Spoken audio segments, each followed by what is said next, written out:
rest and rest seats, and what are the ideal requisites of a rest seat preparation. Now, rest is a part of a direct retainer.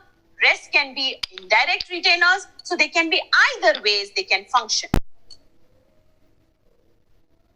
What are the functions of the rest? Support, force transfer, indirect retention, prevent food impaction, stability, prevent tooth migration, and positional maintenance. These are the GPT-9 definitions of a rest and a rest seat.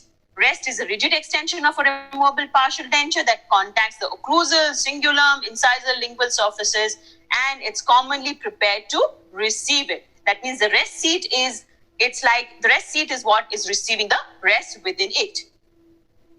So what are the three different types of rest? Occlusal rest, as you can see here, typically cingulum rest and incisal rest. And what are the ideal requisites of a rest seat preparation? You obviously need to prepare the tooth. Otherwise, you can't have your rest fitting onto your external surface of the tooth. So you have to make a rest seat. So 1/3 to half of the mesiodistal diameter of the abutment is prepared.